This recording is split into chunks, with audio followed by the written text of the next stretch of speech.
Ang nakaraan. Hindi alam ni Mitch ang gagawin matapos makita ang naging sitwasyon ng kambal. Kaya naman, agad nila itong dinala sa ospital para magamot. Hindi nila inasahan na magkaroon ng dengue ang magkambal. Marahil siguro ay nakuha nila ito sa paaralan. Mabuti na lang at type A pala ang dugo ni Mitch, kaya naman ay sobrang saya ni Jared para agad na gumaling ang kambal. Samantalang kinakabahan naman itong si Dr. Ivan dahil nakita niya mismo sa kanyang harapan ang babaeng kanyang naging pasyente 5 taon ang nakalipas. Ang masakla pa dito ay naging kasabwat nito ng doktor ang ina ng pasyente para lokohin siya at itago ang lahat. Pero mukhang nakonsensya ang doktor sa kanilang nagawa. Doc, kumusta na po ang mga bata? Mabuti na lang at agad silang nasalinan ng dugo. Sa ngayon, maayos na sila.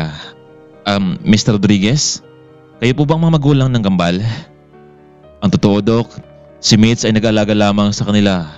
At ako naman, hindi nila tunay na ama. Sanggol pa lamang sila noon. Nakita ko silang dalawa sa isang lansangan habang nasa loob ng isang basket. Naawa ko sa kanila kaya dinala ko na lang sa bahay.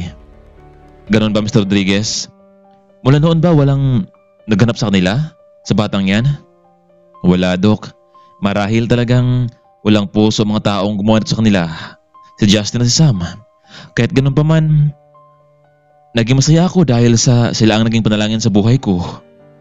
Mukhang hindi na nagkamali itong si Dr. Ivan sa kanyang inisip ngayon. Ang babaeng nasa kanyang harapan at ang mga kambal ay tunay na mag-ina. Lalo na at magkatulad din ang kanilang dugo. Naguluhan man itong si Dr. Ivan. Ngunit tama bang ipagtapat niya ito sa babae o manatiling lihim pa rin ang lahat hanggang ngayon?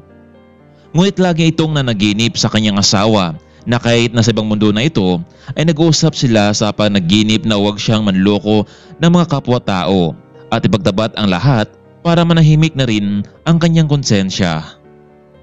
Teka lang, Miss Gonzales. Doc, paano niyo nalaman ang buo kong pangalan? Miss Gonzales, you still remember 5 years ago na? Kung hindi mo ako naalala, ako nga pala yung doktor mo na tumulong sa'yo noong nanganak ka ng isang kambal. Oo, naalala na kita, Doc Ivan. Pero ayaw ko nang balikan ng mga masakit na kahapon.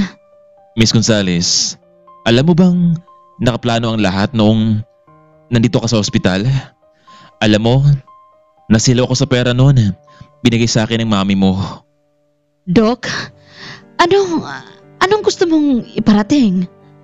Alam mo naman siguro na hindi gusto ng mami mo na manganak ka at iwan mo ang lalaking tumulong sa'yo sa pagbayad sa ospital. Sino? Si Derek ba? Bakit, Doc? Ano bang gusto mong sabihin? Alam mo, Mitch, nagsinungaling ang mami mo. Ang totoo, buhay pa noon ang anak nyo. Pero sa utos ng mami Vivian mo, pinalabas naming wala na ang kambal. Pero ang totoo, ibinili namin sa isang lansangan habang nakalagay sa isang basket. Pero ilang minuto ang nakalipas, binalikan ko pero wala na doon. May kumuha sa kanya. Ano, Doc? Pinagpalit mo ang propesyon mo sa pera? Kaya nga, Miss Gonzales, matagal ko nang pinag-isipan to. At ito na nga ang tamang panahon para sabihin ko sa iyo at ituwid ang lahat. Kung ganon, buhay pa ang mga anak ko. Pero nasaan sila? Paano ko sila mahahanap? At paano ko sila makikilala? Teka lang, Miss Gonzales. Hindi ba sinabi ni Mr. Rodriguez sa iyo na napulot lamang niya ang kambal noon? Paano kung sila ang mga anak mo na nawala? Isa pa, magkatulad kayo ng blood sample ng mga batang iyon. At posibleng sila nga ang tunay na iyong anak na iniruga ni Mr. Rodriguez. Kung ganon, Mitch, kailangan natin silang ipa-DNA test para sa katotohanan. Ako nang bahala sa gastusin. Malaman na lahat lang natin. Mabuti naman, Doc Ivan, at sinabi mo sa amin ang lahat. Alam mo namang malaking kaso itong ginagawa mo at posible pang matanggal ka sa serbisyo mo. Kaya nga, Mr. Rodriguez, ginawa ko to para sa katimikan ko. Sa araw ding iyon ay ginawa nila ang DNA test para malaman na agad ang katotohanan. Hindi nga sila nagkamali. Positibo ngang magkadugo sina Mitch at ang dalawang kambal. Nako, Mitch, tama kang sinabi ni Doc Ivan. Si Sam at Justin talagang mga anak mo sila. Alam mo, Jared, hindi ko alam kung ano ba ang masasabi ko ngayon. Kaya pala talagang magaan ang loob ko sa kanilang dalawa dahil sila pala ang tunay kong mga anak. Pero paano kung magtanong sila sa akin kung nasaan ang kanilang ama? Maski ako, hindi ko rin kilala ang lalaking iyon. Hayaan mo, Mitch. Narito naman ako. Magpapatuloy bilang ama nila. Matapos ng DNA test at dahil pwede na ring ilabas ang kambal, ay umuwi na rin silang lahat.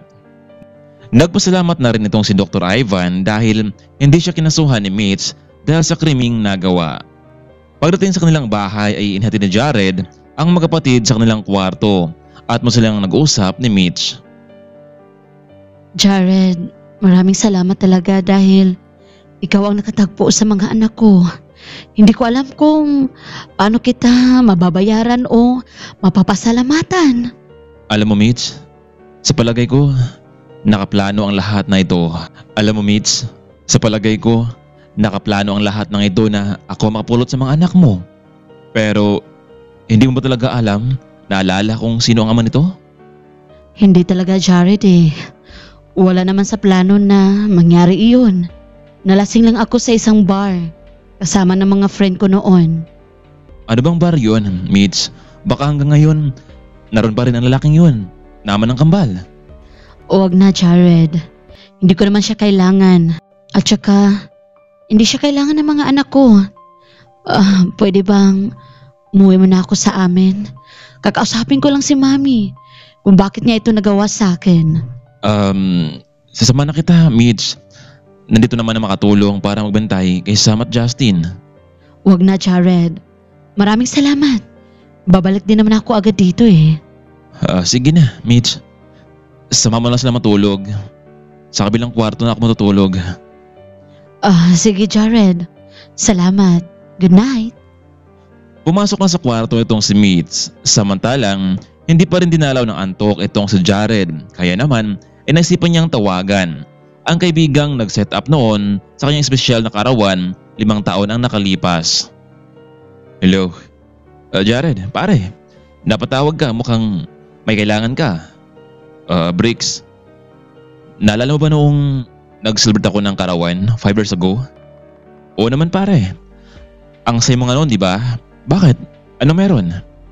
Alam mo, Bricks, itatanong ko lang sana sa iyo kung anong pangalan ng babaeng pumasok noon sa kwarto ko para masayahin ako. Ha? Anong babae pare?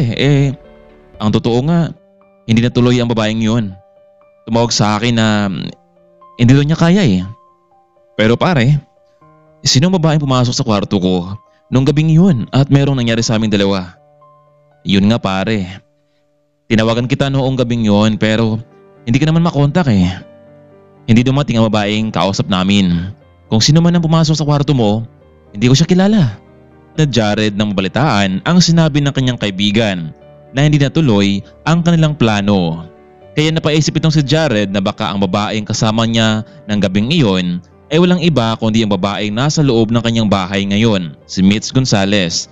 Pero paano niya ipapaliwanag sa babae na siya ang lalaking nakasama nito noon sa isang gabi? Kinabukasan maagang nagising itong si Mitch para puntahan ang kanyang bahay para kausapin ang mami nito kung bakit niya ito nagawa sa kanya. Samantalang nagising naman sina Sam at Justin. Hinanap nila ang kanilang mami Mitch. Sam, Justin, mabuti naman at nagising na kayo. Kumusta kayo? Alam niyo bang sobrang nag-alala kami ng mami niyo? Dad, nasaan si mami? Gusto namin siyang makita. Mga anak, mamaya babalik din sa mami niyo dito. Umalis lang saglit. No, Dad. Sundan natin si mami, please. Gusto namin siyang makita. Pakiusap. Sige, don't worry. Pumunta natin siya ngayon. Hindi alam ni Jared ang saktong address ng bahay ni Mitch. Mabuti na lang at naiwan sa mesa ang kanyang pitaka at ilang mga ID. Kaya naman ay natuntun nila ang address.